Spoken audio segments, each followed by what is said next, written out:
오늘 하나님께서 우리에게 주시는 말씀은 사도행전 15장 36절에서 41절의 말씀입니다. 사도행전 15장 36절에서 41절까지의 말씀을 우리 다 함께 큰 목소리로 봉독하시겠습니다.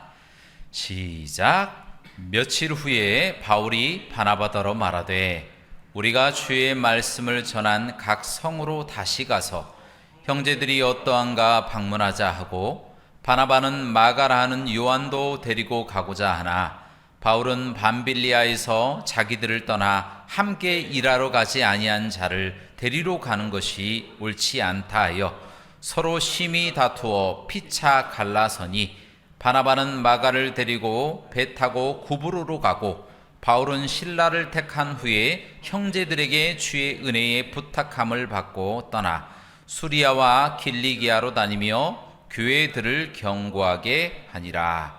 아멘.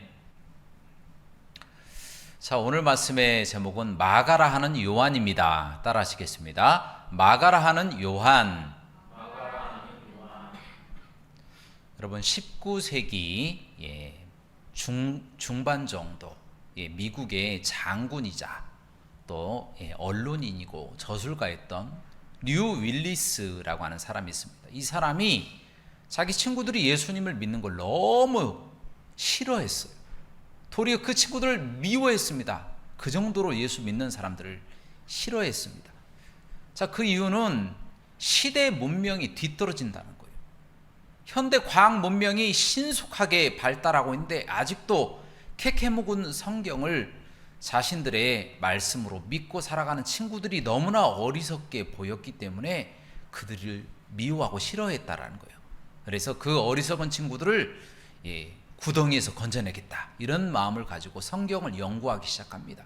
고고학적인 자료를 바탕으로, 역사적인 자료를 바탕으로 성경 안에 있는 내용과 대조하고 비교해 보면서 성경의 잘못된 흠을 찾고자 열심히 고군분투하며 노력했다라는 거예요. 그런데 이상하게 열심히 노력하고 연구하면 할수록 성경의 이 증언이 너무나도 놀라운 내용들이 많이 있었다라는 거예요. 이 압도적인 하나님의 이 말씀이 조금씩 이 마음을 도리어 움직이는 겁니다. 반박할 수가 없는 거예요.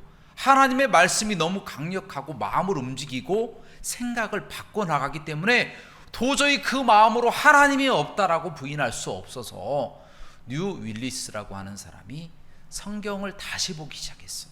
성경을 조금 더 깊이 보고 더 연구하다 보니까 본인이 성경에 대한 반박을 하려고 책을 구상하고 1장을 쓰고 2장까지 썼는데 2장을 쓰는 그 과정 가운데 하나님을 만나버리고 말았다는 거예요. 하나님을 만나고 예수 그리스도는 살아계십니다. 하나님은 살아계시고 예수 그리스도는 나의 구세주가 되십니다. 고백하는 상황이 되어버렸다는 거예요. 그래서 예수 그리스도를 영접한 이 뉴 윌리스라고 하는 이 사람이 너무 감격한 나머지 어떻게 하면 내가 지금까지 모욕했던 예수님께 보답할 수 있을까라고 하는 마음으로 소설을 하나 쓰게 되는데 그 소설이 바로 여러분도 잘 아시는 그 유명한 세계적인 소설 벤허입니다. 벤허라고 하는 뜻은요, 고귀한 자의 아들이다 그런 뜻입니다. 그래서 이 벤허라고 하는 이름이 알려지지 않으면 부제로 다른 이름을 써야 되겠다. 그리스도의 이야기.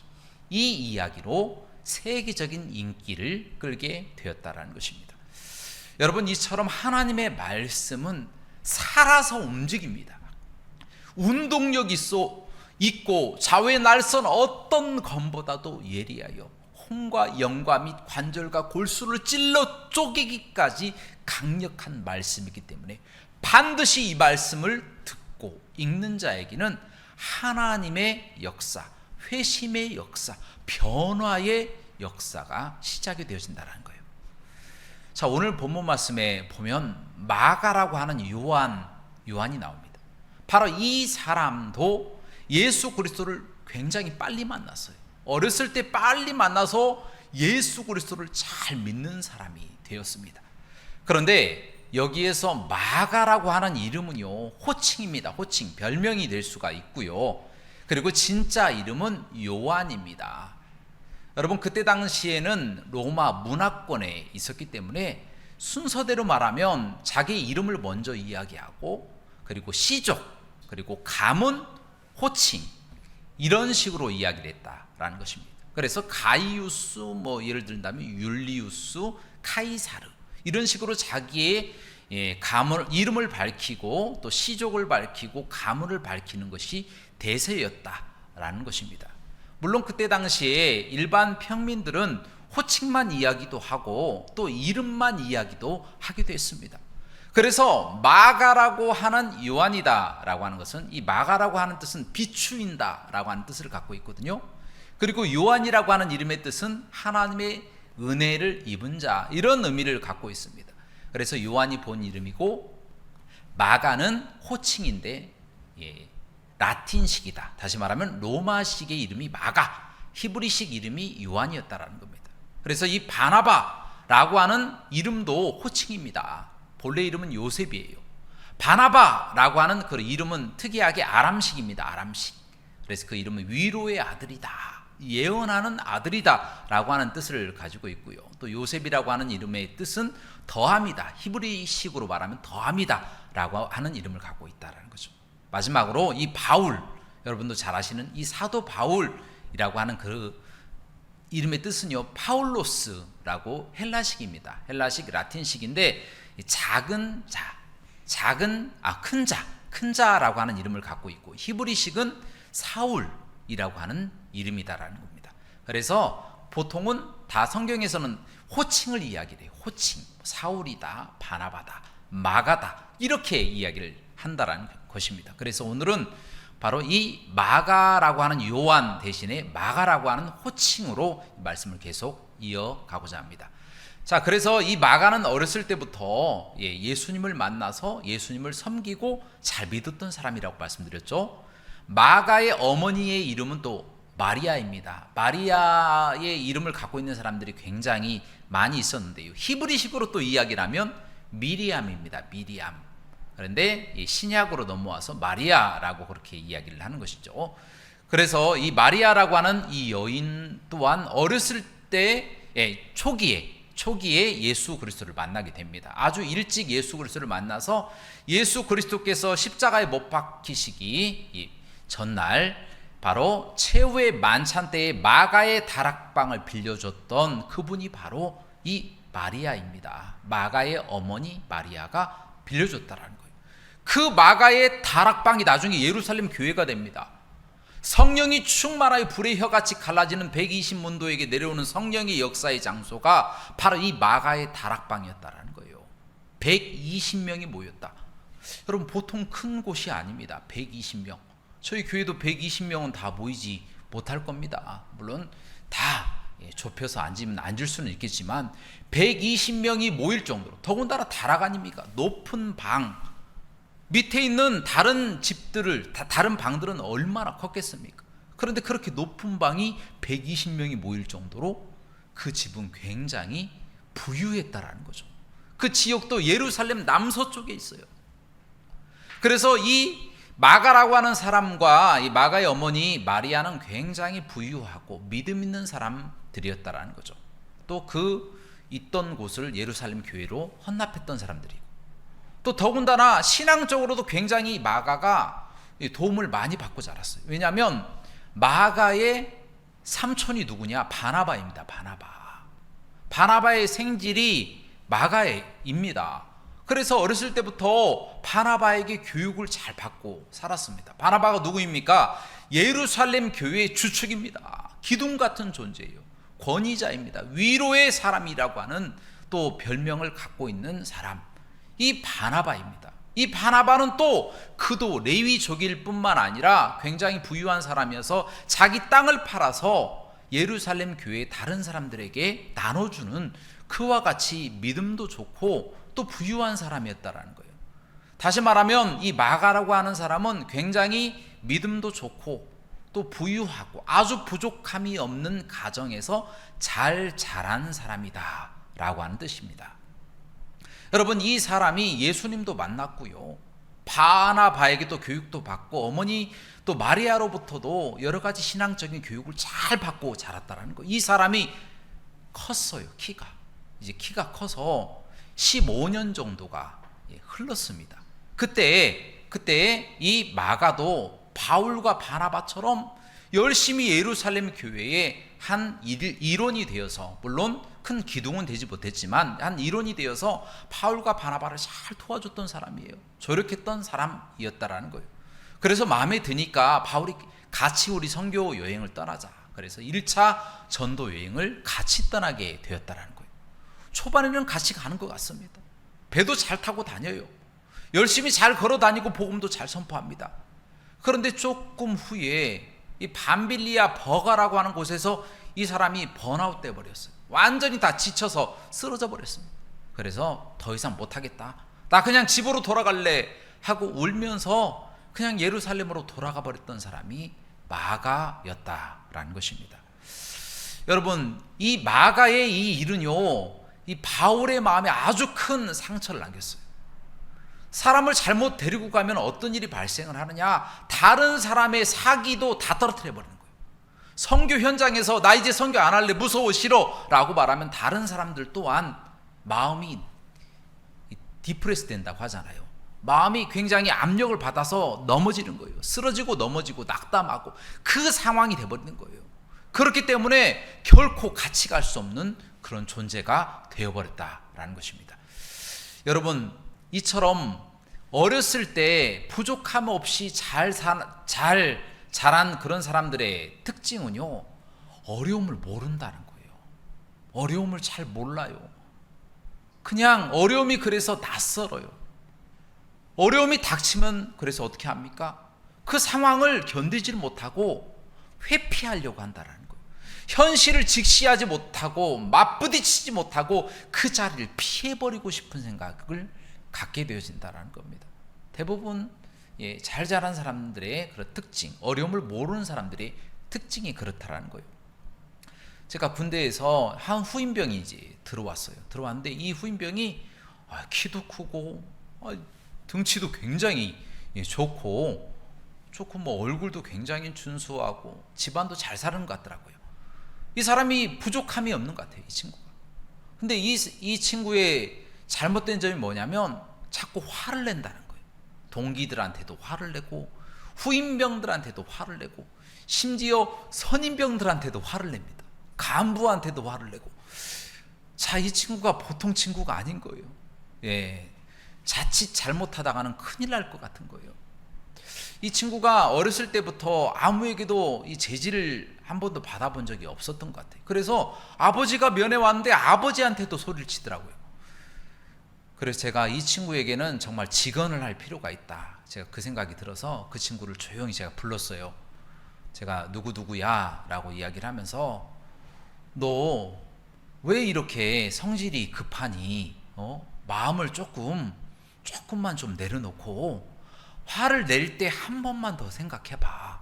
그것이 너희 인생에 참으로 도움이 될 거야 라고 정말 형으로서 동생에게 조언하듯이 조언을 했어요, 걔한테. 그러니까 이 친구가 완전히 확 바뀔 것이라고는 생각을 안 했어요. 물론 계속 화를 내더라고요. 화를 내는데 이 친구가 조금씩 바뀌는 모습이 보여집니다. 화를 내려고 하다가도 한 번씩 참는 모습이 조금 보이는 거예요. 나중에는 후임병들이 농담을 던져도 그것을 웃음으로 그냥 살짝 넘기려고 하는 그런 모습도 제가 봤어요. 다 바뀌지는 않았어요. 하지만 조금씩 변해가는 모습을 제가 보게 되었다는 것입니다. 여러분, 이처럼 아주 좋은 환경에서 자란 사람들은요, 어려움을 모르기 때문에 낯선 환경 가운데 그것을 부딪히면 회피하려고 하는 그런 마음을 갖고 있다는 것이죠. 그 회피하려고 하는 그 마음을 이겨내지 못하면 끝까지 범죄하고 또 다른 방향으로 갈 수밖에 없다라는 겁니다. 히키코모리라고 여러분 잘 아시잖아요. 은둔형 외톨이가 되는 거예요. 은둔형 외톨이가 돼서 혼자 점점 더 작아지게 되어진다는 것입니다. 여러분, 이제 한 10수년 정도가 이제 조금 지났죠. 지나기 전에 그 부분을 먼저 말씀드려야 되겠네요. 이제 사도 바울이 2차 전도 여행을 떠나려고 바나바를 불렀어요. 우리 같이 갑시다 해서 바울과 바나바가 또 실라가 같이 떠나려고 하는 그런 찰나에 바나바가 갑자기 자신의 조카인 마가를 데리고 가자라고 이야기를 하는 겁니다. 그러자 바울이 무슨 이야기냐, 우리 1차 전도여행 갈 때에 저 친구 때문에 얼마나 우리 마음이 낙담하고 넘어질 뻔했냐, 절대 저 친구를 우리가 데리고 갈 수가 없다라고 이야기를 하는 거예요. 그러니까 바나바가 또 이야기하기를, 내 조카지만 이 조카가 조금 마음이 여리고 그런 부분이 있지만 이 친구가 이제 많이 바뀌었다, 많이 바뀌어서 이제 데리고 가도 된다, 한 번만 좀 봐주고 이번에 같이 데리고 가자 라고 이야기를 하는 거예요. 바울은 절대 안 된다, 바나바는 좀 데리고 가자. 그런데 얼마나 이 사도 바울이 강경하게 이야기를 했던지 이 바나바가 삐쳐버렸어요. 그 마음이, 그 온유한 사람이 삐쳐버렸어요. 내 조카라서 안 데리고 가려고 하는 거냐, 내 친인척이라서 네가 나를 이렇게 비난하는 거냐, 내가 너를 예루살렘 교회에 청거했고 내가 너를 이렇게 훌륭한 하나님의 사역자로 내가 너를 소개하지 않았냐 라고 바나바가 아무리 이야기해도 바울이 그 이야기를 들으려고 하지 않는 거예요. 그리고 끝내 서로 아주 치열하게 다투다가 서로 절교해 버렸습니다. 이제 갈라서자, 나는 너랑 이제 같이 선교 사역 못하겠다, 그래서 우리 서로 떨어지자. 그래서 이 바나바는 자신의 조카인 마가를 데리고 구브로 섬으로 하나님의 복음을 또 선포하러 가고, 바울은 실라를 선택을 해서 실라를 데리고 수리아와 길리기아 그 지역으로 하나님의 교회를 단단하게 하게 떠났다라는 것입니다. 그 결과가 어떻게 됐겠습니까? 조금 안 돼야 됐겠잖아요. 안 됐어야 이 사람들이 조금 헤어진 거에 대해서 좀 후회가 좀 있지 않겠습니까? 그런데 둘 다 잘 된 거예요. 바나바도 잘 되고요, 구브로 섬도 교회들이 부흥하는 거예요. 잘 되고, 바울과 또 실라가 떠난 수리아와 길리기아 그 지역의 교회들이 또 잘 되는 겁니다. 또 부흥이 그쪽도 다 되는 겁니다. 서로 윈윈하게 된 거예요. 서로 잘 되게 되었다는 겁니다. 참 특이한 상황이죠. 여러분, 그런데요, 이 상황을 통하여 우리에게 주시는 교훈이 있다라는 것이에요. 여러분, 아무리 사람의 힘으로 부흥을 시키려고 하고 교회를 단단하게 만들려고 해도 그것이 소용이 없다라고 하는 것을 하나님이 보여주신 겁니다. 하나님께서 교회를 튼튼하게 하시고 교회를 부흥시켜 주시는 것이지, 바나바처럼 온유한 마음으로 범죄한 사람도 다 끌어안자라고 하는 그 방법대로, 그것도 물론 옳죠. 또 바울처럼 잘못하면 칼같이 잘라내야 된다라고 하는 부분도 어느 정도는 옳습니다. 두 개 다 맞습니다. 그러나 다 맞지는 않습니다. 왜 그렇습니까? 하나님의 교회, 하나님의 선교, 하나님의 올바른 목적을 위해서 나아가는 방향, 그것이 옳다고 한다면 그것은 하나님이 이루실 줄로 믿습니다. 하나님이 변화시키시고 하나님이 인도하시고 하나님이 축복하신다는 거예요. 사람의 힘으로 안 돼요. 바나바처럼 아무리 온유하게 해도 안 돼요. 바울처럼 아무리 칼같이 잘라내도 안 됩니다. 물론 두 방법이 다 틀렸다는 것이 아닙니다. 일부는 맞습니다. 그러나 하나님의 개입 없이는 결단코 하나님의 거룩한 목적은 이루어지지 않는다라는 것입니다. 사도 바울이 그것을 깨달았어요. 그래서 사도 바울이 빌립보서 1장 15절과 18절에서 자신이 깨달은 것을 그렇게 고백합니다. 자, 이 부분을 다 함께 봉독하도록 하겠습니다. 시작. 어떤 이들은 투기와 분쟁으로, 어떤 이들은 착한 뜻으로 그리스도를 전파하나니, 그러면 무엇이냐? 거칠애로 하나 참으로 하나 무슨 방도로 하든지 전파되는 것은 그리스도니, 이로써 나는 기뻐하고 또한 기뻐하리라. 아멘. 여러분, 이처럼 이 복음 전파가 자기처럼 칼처럼 이렇게 잘라내고 하는 방법으로 안 된다는 것을 바울이 깨달은 거예요. 깨달아서 어떻게 되든지 하나님의 복음이, 하나님의 능력이 선포되는 것, 그것이 옳은 것이구나. 나는 어떻게 되든 말든 상관없어. 이렇게 전파가 되건 저렇게 전파가 되건 오직 하나님의 이름이 알려지는 것, 그것 외에는 내가 더 바랄 것이 없다라고 하는 마음이 사도 바울의 마음이었다라는 것입니다. 그렇습니다. 하나님의 교회에, 또 하나님의 선교의 목적을 위해서 우리가 노력하는 것은 좋습니다. 그러나 우리의 노력을 통하여 그것이 이루어지는 것은 아니라고 하는 사실을 우리가 명심하고, 무엇 때문에 이루어진다고요? 하나님이 이루신다는 거죠. 하나님의 선교, 하나님이 우리를 통하여 이루신다는 것. 우리가 없으면 또 다른 사람을 통해서 대체해서 하나님이 이루신다라고 하는 것, 그것을 우리가 깨닫고 겸손하게 주님의 말씀대로 살아가야 된다라는 것입니다. 자, 그렇다면 마가라고 하는 사람 어떻게 되었을까요? 자, 그 사람은 11년 후에 다시 나타납니다. 성경 말씀에 나와 있더라고요. 빌립보서 4장 10절 말씀에 보니까 그 사람이 나와 있어요. 그 사람이 어떤 식으로 나와 있느냐? 사도 바울 옆에 있는 거예요. 그것도 감옥에 있어요. 왜요? 하나님의 복음을 선포하다가 감옥에 잡혀 있는 겁니다.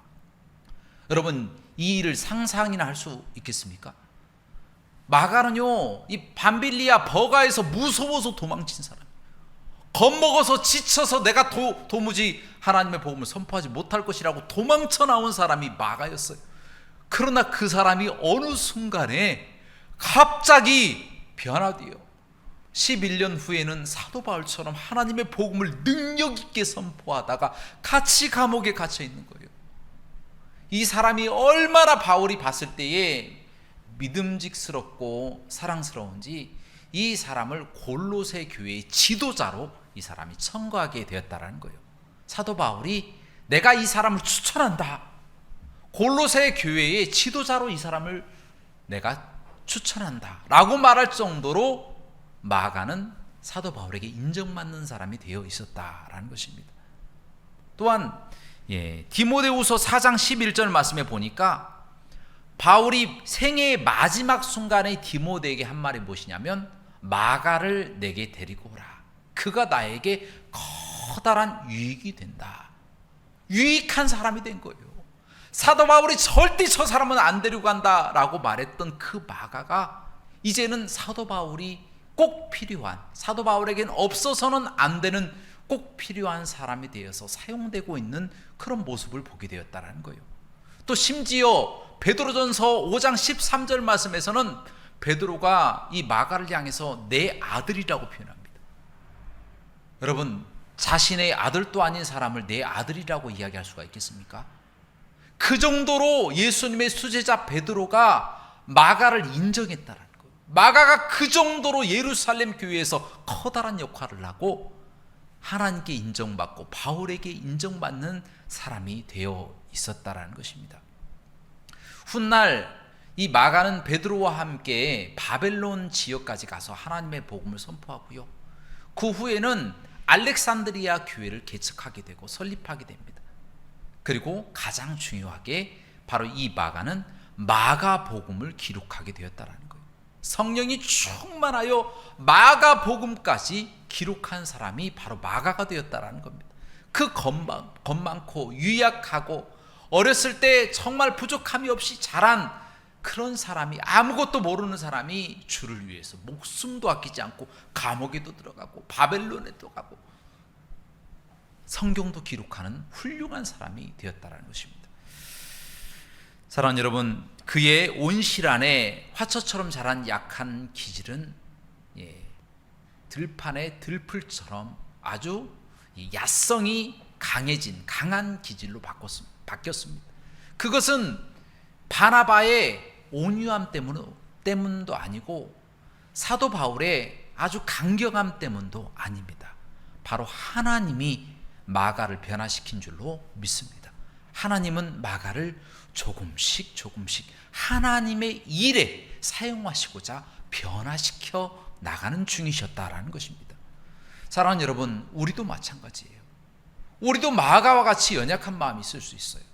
부족한 것이 있을 수 있어요. 그러나 하나님이 원하시는 그 목적에 합한 사람이라면 점점 우리를 갖추어 나가신다는 거예요. 만들어 나가신다는 거예요. 우리의 마음도 그렇고 우리의 생각, 또 우리의 환경, 우리의 상황 형편, 우리의 지식 뿐만 아니라 우리의 모든 관계까지 하나님께서 모든 것을 다 채우시고 또 합력하여 선을 이루게 하신다라는 것입니다. 사랑하는 성도 여러분, 이제 말씀을 정리합니다. 그러므로 하나님의 선교를 함에 있어서 목적을 바르게 하시기를 주님의 이름으로 축원합니다.